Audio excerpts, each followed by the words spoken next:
ये लो 5,000 हैं पूरे। तुम्हारी वॉशिंग मशीन के लिए कितने और कम रह गए? 3,000। तो अगले महीने ले लेंगे फिर। ठीक है। अरे आ गया। कैसी रही बेटा कोचिंग? क्या हुआ, कुछ हुआ है क्या कोचिंग में? मम्मी मुझे स्कूटी चाहिए। ये अब और धक्के नहीं खाए जाते मेरे से ऑटो और बस के। कहीं से भी स्कूटी दिलवाओ मेरे को। अरे क्या कहीं से भी दिलवाओ?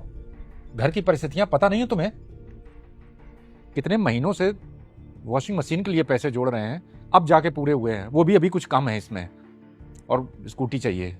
हाँ चाहिए स्कूटी। मेरे कोचिंग के सारे दोस्त ना गाड़ियों से आते हैं, बस मैं ही पैदल जाता हूँ। चिढ़ाते हैं दोस्त मेरे को। कौन चिढ़ाता है? मुझे नाम बताओ उसका, मैं जाके मिल के आता हूं उससे। मतलब आप नहीं दिलवाओगे, है ना?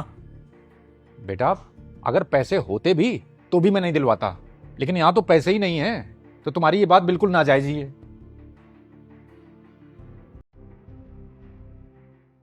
अरे ले बेटा, खा ले, ऐसे जिद नहीं करते। मम्मी मैंने बोला ना, जब तक आप स्कूटी नहीं दिलाओगे तब तक मैं नहीं खाऊंगा कुछ। देख बेटा, ऐसे नहीं करते, खाना छोड़ेगा ना कमजोर हो जाएगा। मर भी जाऊं मैं तब भी नहीं खाऊंगा। तो कुछ ज्यादा नहीं बोल रहा? ये ले, यहाँ रख के जा रही हूँ मैं खाना, भूख लगे तो खा लेना।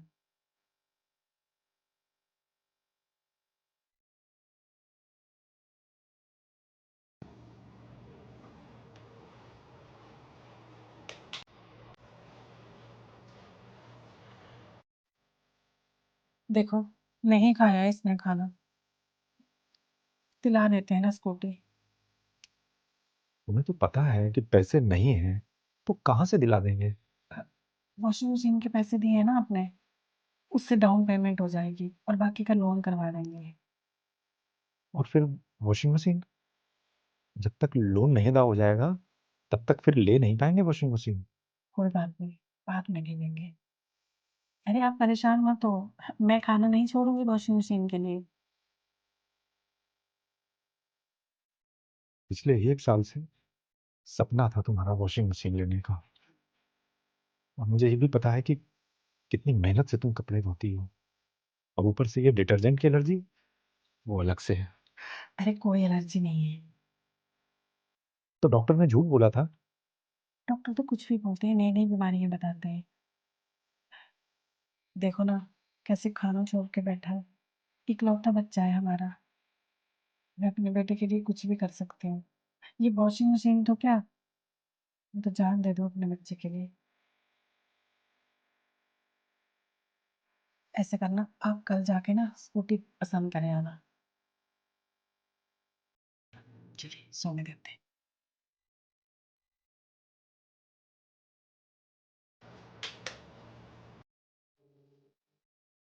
अरे अंकल जी नमस्ते, कैसे हो आप? नमस्ते बेटा, अच्छा हूँ, तुम कैसे हो? मैं बहुत बढ़िया हूँ अंकल जी। सुना बेटे को आपने स्कूटी दिला दी? अरे हाँ, वो क्या है कि उसको कोचिंग आने जाने में बड़ी दिक्कत होती थी, तो इसीलिए। बहुत सही किया अंकल जी, लेकिन उसको बोलना थोड़ा धीरे चलाया करे, बहुत तेज चलाता है। तेज चलाता है? हाँ, कितनी बार देखा है मैंने। अब स्कूटी का पहिया छोटा होता है, कहीं फिसल मिसल गया तो प्रॉब्लम हो जाएगी। आपने ठीक बताया बेटा, मैं आज ही उसे समझाऊंगा। समझाना अंकल। चलता हूँ मैं। अच्छा बेटा। पापा वो झूठ बोल रहे थे, मैं कोई स्कूटी तेज नहीं चलाता। एक आदमी झूठ बोलेगा, 2 लोग झूठ बोलेंगे, ये सारे लोग झूठ ही बोल रहे थे? मुझसे कई लोगों ने तुम्हारी शिकायत की है। अगर ऐसे चलता रहा तो मैं चाबी ले लूंगा तुमसे। हाँ तो ले लो चाबी। अगर आपको रोक टोक करनी थी इतनी तो क्यों दिलाई? अरे कोई रोक टोक नहीं कर रहे हैं, तेरी सेफ्टी के लिए बोल रहे हैं पापा। आप लोग ना मेरी चिंता मत करो सेफ्टी की, मैं अपना ध्यान रख सकता हूँ खुद। बस आप लोगों को ना रोकने टोकने का मौका चाहिए।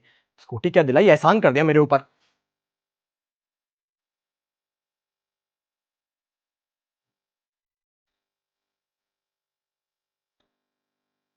सुन लिया?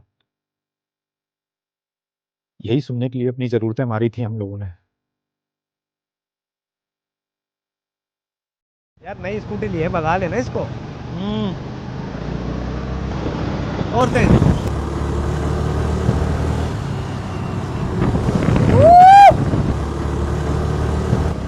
और देख।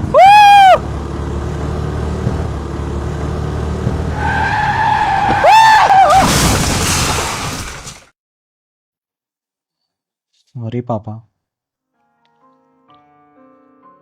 लेकिन अब सॉरी बोलने से क्या फायदा बेटा? अपने शरीर को तो चोट तुमने पहुंचा ली ना। बस इसीलिए हम लोग तुम्हें समझाते थे, इसीलिए रोकते थे। लेकिन पहले जब हम लोग तुम्हें समझाते थे तो तुम्हें अपने दुश्मन नजर आते थे। तुम्हारी माँ ने अपने सुख, अपनी जरूरतों का गला घोंट दिया तुम्हारे शौक के लिए, तुम्हारी स्कूटी के लिए। और तुमने क्या दिया बदले में? अपने शरीर को नुकसान पहुंचाया, हम सबके मन को तकलीफ दी। और ऐसे अगर ऐसा जानते तो हम कभी नहीं खरीदते ये स्कूटी। अरे अब छोड़ो ना। क्या छोड़ो ना?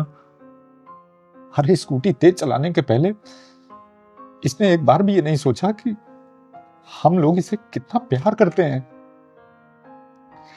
भगवान न करे अगर इसे कुछ हो जाता तो कैसे रहते हम। बेटे, इस दुनिया में तुमसे ज्यादा जरूरी हमारे लिए कुछ भी नहीं है। हम जो कुछ भी करते हैं तेरी भलाई के लिए करते हैं, तेरे अच्छे के लिए करते हैं। ये स्कूटी, ये कार, इन सब का कोई मोल नहीं तुम्हारे आगे। लेकिन हम बस इतना चाहते हैं कि तुम सुरक्षित रहो, खुश रहो। और इसके अलावा हमें तुमसे कुछ नहीं चाहिए। बस इतना ही तो चाहते हैं। तो क्या तुम हमें इतना भी नहीं दे सकते? आई एम सो सॉरी पापा। मुझसे बहुत बड़ी गलती हो गई और मैंने आपसे इतनी बदतमीजी से बात करी। मुझे माफ़ कर देना पापा।